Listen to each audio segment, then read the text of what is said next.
Ladies and gentlemen, it's time to stop the chitter-chatter and get ready for what matters. You know, it's Tuesday Night Fight Talk.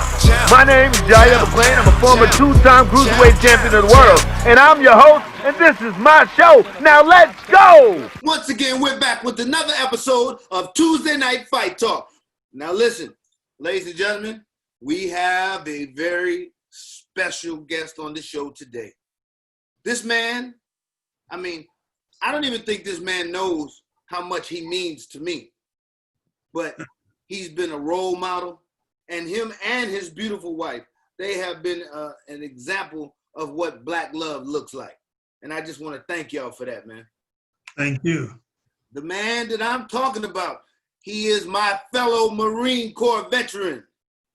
He is a former fighter, but he is known to the world as the renowned Hall of Fame referee, Mr. Richard Steele. Y'all give it up for Richard Steele, ladies and gentlemen. Thank you, Yaya. How you doing? I'm doing great, Yaya. Man, it's good, man. You look great, man. Both you and your wife look great, man. Good to talk to you too, man. Same here. Same here. You know, I think that the government listens to everything that goes on these computers, because when I talked to you the other day, we got off the phone, the next morning, the first thing that popped up on my computer, on my Facebook page, was your daughter. I said, get out of here, man. I had talked to your daughter here for 100 years, and she was on my page, man, on my timeline. Well, that's good. Yeah. So I talked to her for a minute. That was cool. Hey, man, during these times, man, with this COVID-19 and Right. the lockdown order and everything, is a lot of people are complaining because they can't work or whatever, and I understand that. But also, a lot of people are taking advantage of this with catching up with family time and, having the grandkids run by or, just whatever kind of time you can spend with your family. And I'm sure that you are doing a lot of the same. And so I just want to thank you again for taking your time out to come here with us today, man. Hey, thank you for having me. Yeah, man. So referee Richard Steele, man.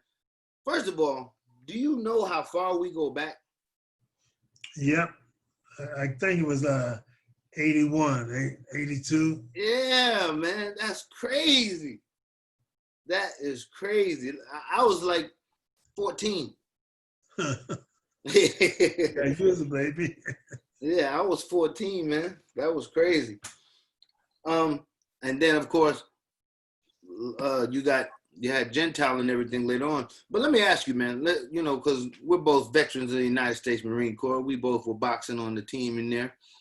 What was it like for you to be on the Marine Corps boxing team with the only man to break Ali's jaw and to beat him, Mr. Ken Norton? Yeah, it was a pleasure, man. The guy, he was a hell of a, not just a hell of a fighter, but he was a hell of a personality himself, Yeah. Ken was a hell of a guy, a hell of a fighter, hell of a personality. Yeah. Wherever he went, he was recognized and really came to be a real good fighter, Did you ever spar with him? Oh, yeah, we sparred many years. Yeah? Many years, in the Marine Corps. After we got out, Eddie Futch was training both of us for a while, Right.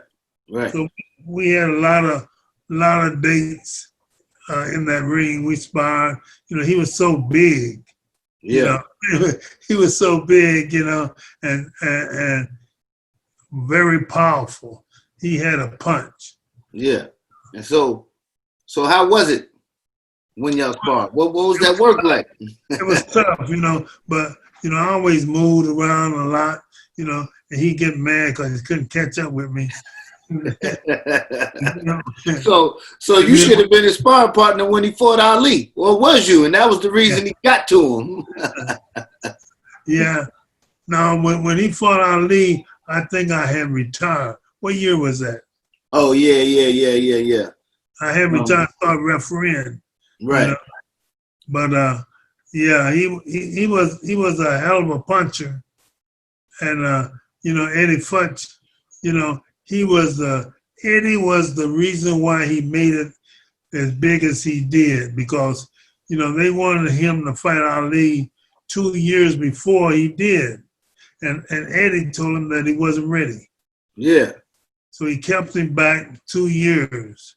Wow. So his investors, they was all worried about, making their money back and making more money. So they kept putting the pressure on Eddie to go ahead and accept the fight. So he finally accepted, and that was the time that he won. He broke his jaw. That just shows the type of guy, not just the trainer, but the person that Mr. Futch was also. Oh yeah, he was a hell of a coach, and all you had to do is believe in him and do what he say. Yeah. Man, we got more in common than I thought. We both are Marines. We both on the boxing team. We're both trained by Eddie Futch. Yeah, right. But only one of us is good at golf.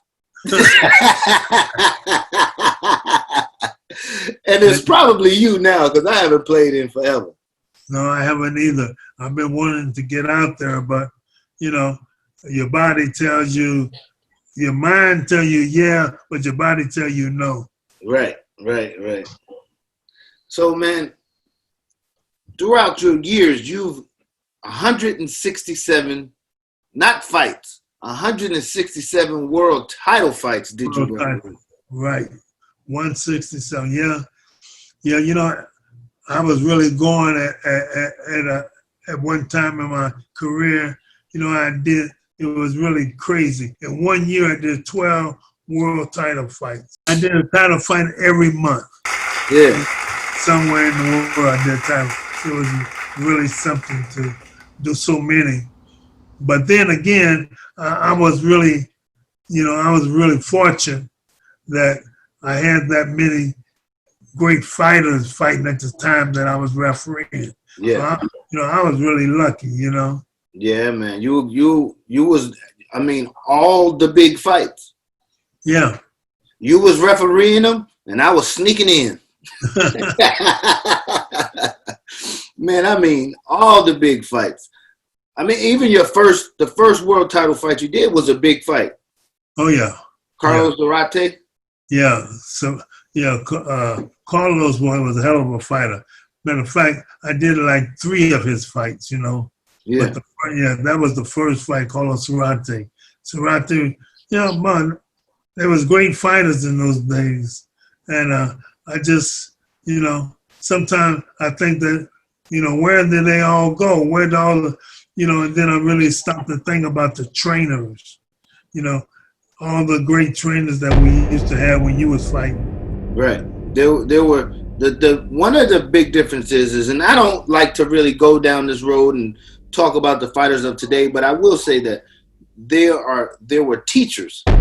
Yeah. And now you go into a boxing gym and you hear everybody being called, "Hey, coach." I don't want no coach in my corner. I want a teacher in my corner. Right. It means a lot. Man, all the difference. Like you said, for one, Mr. Futch made the man wait for 2 years. Yeah. Before he fought for the title, and look what happened. Who wouldn't like to take Ken Norton to a world title fight as soon as they get a chance to fight Ali? Anybody would, normally. Yeah, you're right. But he kept on saying, no, this ain't the time. This ain't the time. And so, his backers and his investors, they was really, really trying to jam Eddie up to accept the fight. And when he turned it down the first time, I knew he was going to do it. But the second time, it shocked me because that was a whole year. Right. He waited a whole year, and he turned him down again. He said, no, but when you stop to realize why, now that it's all over with, the third time was the magic, Right. was the fight that when he said yes, boy, we was all happy, man. We was all happy. And then, Ken Norton, he had at the time what it took to beat Ali. Yeah, I mean, break a man's jaw. That's a pretty good indication that you plan on winning. Yeah. Yeah. Yeah, but Ali fought the whole fight with it though. Yeah, Ali was a hell of a fight. You know, a lot of people don't know, but Ali really was the reason why I really made it in as a referee. You see, a lot of people didn't know. Ali, he had just started, his career going and everything. He came to California, so I had just started practicing refereeing. So Ali, he came to California to box and do a, let the public see him box, and he was doing a promo, Right. He boxed 4 guys. He boxed 4 guys, 2 rounds apiece. Right. And so he heard that I would start refereeing, so he told the commission to let me referee his sparring session. Oh, really? Yeah, man, and that's what really got me out there. The commission and everybody. And Ali was so crazy. He was playing around. He beat these guys up playing around with me. Oh man, that's awesome. But yeah, that really got me out there and got me the athletic commission and everybody to see that I could become a referee. Right. And who was it that one of the people called you and asked you if you wanted to referee right when you quit fighting? Oh, that was Joy Omos. And Joy Omos, he was the athletic commission. And you weren't too open to it at first, huh? No. I said, man, because I never thought about it, So I went to the gym, and so I told Eddie, I said, Eddie, guess what? They called me to become a referee. Joy almost called me to become a referee. And so he said, let me tell you something. He said, man, that's an honor. That's an honor. He said, you would be the second black referee ever appointed in the state of California. Yeah. He said, man, that's an honor. So I thought about it. I called him back the next day, because Eddie thought it was a great thing. I called the athletic commission back the next day and said, let's talk about me becoming a referee. Yeah. And the rest is history. Yeah. But Eddie Futch, he knew how important that was. Right. So let's go back. So you're in the Marine Corps and you're on the boxing team. Did you ever in the wildest imagination think that you would be as famous as you are now? Never. Never, especially, after I won on Marine Corps championship, but then when I went to the All Service championship, I lose, and I could get to the door. I couldn't open the door. I couldn't, that big fight. Right. The big fight that I needed to win, I couldn't do it. But that's why it was like a God's gift that the referee opportunity came when it came, Yeah. So, and Eddie was very smart. He said, man, you better take that job. Yeah. He said, if you could, if you take that job, you'd be the second black referee ever appointed. Plus, you'll be, you can go much farther, much faster, becoming a referee. Yeah. That was big, man. I mean, you're a legend. Well, legend. Yeah. Who knew? You have been in some of the most notable bouts in history. Yep. Notable, but and sometimes good and bad. Yeah, you're right. That of course everyone always wants to talk about the Chavez Whitaker. Meldrick Taylor fight. The Meldrick Taylor, yeah. Right, but when I hear you talk about it, I've heard you say before that, you know, you were looking out for the best interest of the fighter. Right. And you know, with 2 seconds left on the favoring clock. Somebody, you know. Right. The clock to me wasn't my interest. You know, when I asked him 3 times, did he want to continue, and he couldn't answer me back, that was the call right there. The clock, you know, I felt like really wasn't my concern, because if my concern was the clock, that means that I'm favoring somebody. I mean, you know what? That's a good point, and I've never looked at it from that perspective. When you said that the clock wasn't your interest, because if it was, that would mean you was favoring somebody. That makes a lot of sense. Yeah, right. You know, so you know, I wanted to give everybody a fair shake, a fair deal, but call it right. And you know, when I asked him, did he want to continue? Are you okay? Are you okay? And he couldn't respond. Yeah, he couldn't respond. You know, I said, wow, you know, the fight is over. But then the next morning, when you get the medical report from the doctors, man, you know, he had really took a beating, you know. Yeah. I mean, really never been the same. Never been the same. After the Chavez fight, Taylor spent nearly a week in the hospital with a shattered orbital bone. He was urinating pure blood. Some reports indicated he lost 2 pints thanks to a cut inside his mouth that was suffered during training. He was a hell of a fighter. Oh, no question about it. Hell of a fighter, man. No question about it. And was winning the fight. So, I mean, no question about it. Winning, and then when Lou Duva told him that he needed that round, that's hurt me more than anything. I hear him say, "You need this round." He didn't need that round. Right. He didn't need the 12th round. He had won the fight already. Yep. I mean, he was boxing beautifully. Yeah. Yeah, man. So, okay, out of that fight, putting that fight to the side, what was the most exciting fight of your career? Well, from your perspective. Well, you know, that Melvin Teller is at the top, but Sugar Ray Leonard and Tommy Hearns was also at the top. You know, because man, those guys, when they came to fight, boy, I mean, you could feel it all in the air. Everybody's talking about it. Boy, in those days, you know, that was a big fight. Yeah. Yeah.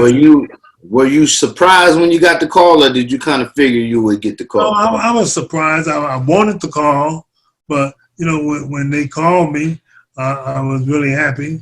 I was really surprised, you know, and man, you know, because those were the 2 biggest at the time. So, okay, so which fight did you want that you didn't get? Well, the one that I really wanted that I didn't get was Holmes and Jerry Cooney. Oh, right. Holmes and Jerry Cooney. Matter of fact, you know, they had said that you know, like they tell you all the time, keep it to yourself, but we got you up for Holmes and Jerry Cooney. I really wanted that fight, you know. Yeah. But I didn't get it, you know. And then the next one was Ali and Holmes. Yeah. You know the thing about it, they have prepped me for that fight. I said, yeah, okay. Well, I take that one, you know. Matter of fact, that's bigger to me, you know. Yeah. So I'm already, and you know, like they tell you, don't tell nobody, you know. I had told the world already. I already told the world, man. And so 2 days before the fight, I'm thinking they calling me to say, man, pick up your airline ticket and come on in, you know. Man, they called me and said, look, man, we have a problem. I said, you have a problem? He said, yeah, the governor. They had went to the governor, you know, the officials here. They went. They went to the governor. They said, "Here's the biggest fight in history, and you're not going to let a Las Vegas referee do the fight. You're going to bring a guy in from California." Oh yeah, right. And that's when you end up moving. That's the fight that I moved. Yeah. You said if you can't beat them, you got to join them. Yeah, but here's the deal. They had already flew me in, and they said, no, we can't go against the governor because the governor was involved. And so I had done like 12. I've done like 12 title fights as a judge. So they asked me to become a judge on that fight. I judged that fight. Oh, okay. I never knew that. Yeah, the Ali and Holmes, and I judged that fight, man. I mean, boy, it was really something. Yeah, man, that fight. You know me, man. I'm a crazy Ali fan, man. That's the only fight I ever cried at.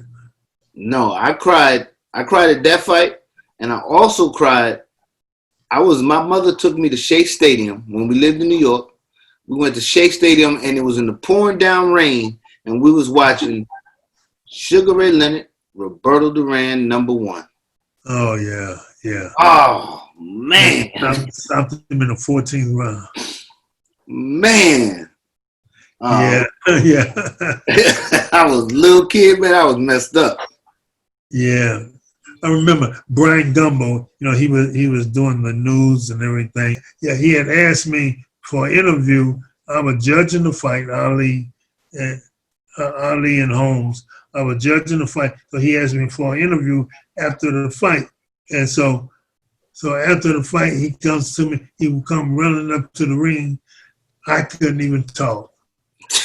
I couldn't even. So Gladys had to tell him, man, he can't do it. Yeah. So she walked me on out of there, man. I was like, wow, man. My man took that beating, man. Yeah, man. That was something. Yeah. But that was one of the times where I didn't get the fight that I wanted. Yeah. But now looking at it, I'm glad I didn't do it. You would have been in a situation. I don't know what I would have did, Right. It was hard for me to sit there and judge it. I can't imagine. Like, man, I can't imagine. You know how the people used to always, oh, he's going to come back. He's going to do this. He's going to do the rope-a-dope. He's going to come out with some, Right. Man, I'm waiting. Yeah. Man, pull it through. Wasn't no coming back that time. No. Wasn't no coming back. So what about the Razor Ruddock and Tyson fight? Yeah, the Razor Ruddock, man, they got Razor Ruddock, man. So Mike Tyson, at that time, he had so much fear. He had so much fear in those fighters, They were scared to death. They were scared to death, And so the thing about Razor Ruddock, he's getting banged, but he's strong, Razor Ruddock was a strong guy. And Tyson was hitting him hard. I mean, really hard, And so I just said, well, I'm going to wait for the right time, So he hits him with a right hand, knocks him back into the ropes. And here's Razor Ruddock coming off the ropes. Tyson about to unload, the last punch of this guy's career. So I said to myself, if I'm going to let the fans get their money's worth, or I'm going to think of this kid's career. So I thought of the kid's career. I stepped in and stopped Tyson from throwing that last punch. Right. And because Razor Ruddock was through. He was through. And to show you he was through, so I said, give me your mouthpiece. He gives me his mouthpiece. Give me his mouthpiece. And so when he does that, the fight is over with. His corner, what was this guy's name? What was the guy's name? Razor Ruddock. I don't even remember who it was. Anyway, they jumped in the ring and start all of this craziness, start all this craziness. Right. Why didn't you stop? We knew you was going to stop it. We knew you was going to. I said, wow, I said, hey, he had enough. And Yeah, to prove that he had enough, I said, here's his mouthpiece. He gave it to me.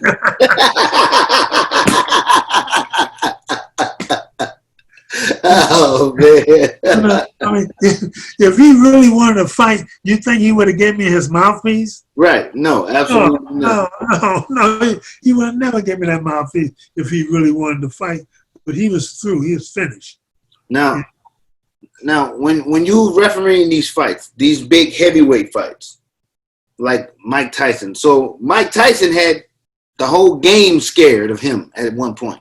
Yes. You as a referee, I seen you jumping in there, put your arm up in the air and just sacrifice your body and just get between them. Right. Like, what's wrong with you? Yeah, because I know that if he lands one more punch, he's going to kill somebody. You was never concerned with him landing it on you? No. I never thought about it. Yeah. I never thought about it. I knew I had a job to do, and my job was to protect his opponent. That's right. He was a hell of a fighter, man. He was a hell of a puncher, Yeah. And like we had a lot of great heavyweights, but this guy with one punch could knock you out. Yeah. With And one hurt you punch. bad. Man, Yeah. there was a point where, remember when he was always having training camp at the Golden Gloves gym? Right. And they asked me if I wanted to spar with him. And they was paying like $2,500 a week or something. I don't know what it was, something crazy. I said, nope.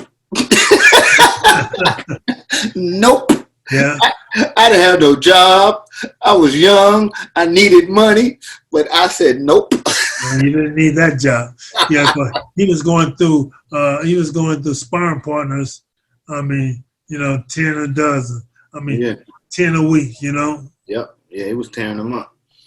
So, what was the like? You met everyone. You've been all over. What was the high point of your career? It doesn't have to be in boxing, just anything. The highest point, somewhere you've been invited or somewhere when I got word that Nelson Mandela wanted to meet me. Yeah. And when I got word that Nelson Mandela wanted to meet me, and then I got a phone call from his office. Wow. And I told him, I said, well, I'm married, man. I got, my wife got to come. He said, what's her first name? I'll never forget it. He said, what's her first name? Yeah. We flew over there to Johannesburg, man. Yeah. And I spent 4 days with him. That's awesome, man. That was some, and the guy, Nelson, a lot of people didn't know that he was ex-fighter. Yeah. A lot of people didn't know. And that guy knew more about me, my career, than I knew about his career. Yeah. He was so smart, and so strong. He was strong. His hands covered my hands. Yeah. Yeah. I mean, he was so strong and so knowledgeable. He knew more. We sit down and eat, like dinner or lunch, and I would just sit there and listen to him. And he was a hell of a man. Yes, he was. Yeah, I got to meet him. I got to meet him when, not because of me. He wanted to meet Layla Ali when we were married. So he sent the car and we went to the hotel in L.A. and we met him there. But you mentioned him that he was a fighter. And I trained Idris Elba. Uh-huh. I taught Idris Elba how to box like Mandela because he was playing Mandela in the movie. Oh, yeah. Yeah. Yeah, yeah. And then the other piece of irony here is that I won the world championship in South Africa, in Johannesburg. Yeah, The clip that comes on before this show comes on, That's me. When I knocked that guy out, that was me knocking the guy out in South Africa. That's you, the skinny one? That's me. you would never guess. Yeah. Well, you know, Mandela was a hell of a guy, man. You know, he gave me a picture of him when he was boxing. You know, I got pictures of me and him, my wife, you know. But the guy, you know, a lot of people just don't understand what he went through. What he went through, you know, all those years in prison, just because he wouldn't give up. He wouldn't let the country take on apartheid. He was against apartheid. And right. He taught all of us what apartheid was nothing but to keep us in slavery. Right.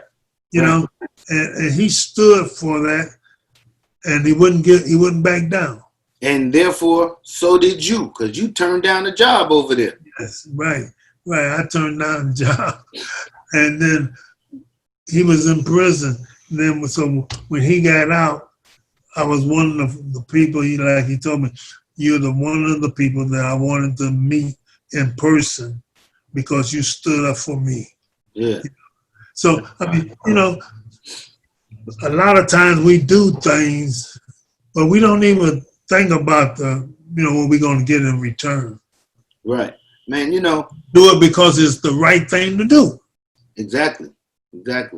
People, a lot of people see you as this referee, and they see you as this big celebrity and this big person, you know. But there a lot of times when people get involved with seeing people like that, they don't realize what about the actual person. I mean, how good-hearted you are. And I ain't gonna go into detail, but I would just say that there was a point at one of my lowest points in my life, and you saw me on fight day and stopped everything you was doing to make sure that I was straight. Yes. And I will never forget that. Yeah, me either. I remember very well, but you know, it's crazy. Yeah, but to see you now, I'm so happy, you know, and I've been keeping up with you, and you've always made me proud and happy because you made it. You know, you are the man that we always thought you were. You know, I appreciate it, man. Yeah, I appreciate it. You know, what was I gonna say? Oh man, I just forgot. You know, that does happen when you've been hit a couple times. You do forget things. Oh, so what I was gonna say was that the meeting Nelson Mandela was the high point. Now, what was the high point? What was not the high point, but the most fun? Like when you were involved. So after it happened, like you may not have expected it to be so great of an event, but after the fight happened, which fight did you say, man, I had fun? Wow, there's been so many of them. It's really been so many of them. But, you know, all of Sugar Ray Leonard's fights was great. You know, I loved every one of those. Sugar Ray Leonard, the Hearns, Marvin Hagler, you know. There was all great fights, man. Yeah. All great fights. And you know, because they were great fighters, you know. Right. And see, that's one thing that we got to, you know, we got to really make sure that we don't lose the power, and we don't lose all of the glamour that boxing has given us for these young guys that's coming up behind us. Right. You know, boxing is a great sport, and it does so many things for people that a lot of people don't realize how well or how much boxing does for the human being. Yeah, man. Boxing is a lifesaver. It is. I mean, I have traveled all over the world, and everywhere I go, you know, boxing is always, you know, recognized and all the kids. So we got to do what we got to do to keep these gyms open and to keep these gyms, producing great fighters. Well, that brings me to my next subject, because you've opened up a gym and you've always given back to the youth. So what is it that you're doing now with the youth or with your boxing, or where are you at with it now? Because I'm in Atlanta now, so I really am out the loop a little bit. Well, yeah, I tell you, what I try to do with my gym now, which I have over 120 kids before we have, had to close up because of this virus.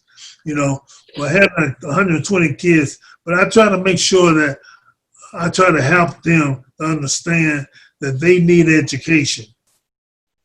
Right. No matter where you go, no matter what you do, you got to be educated. Right.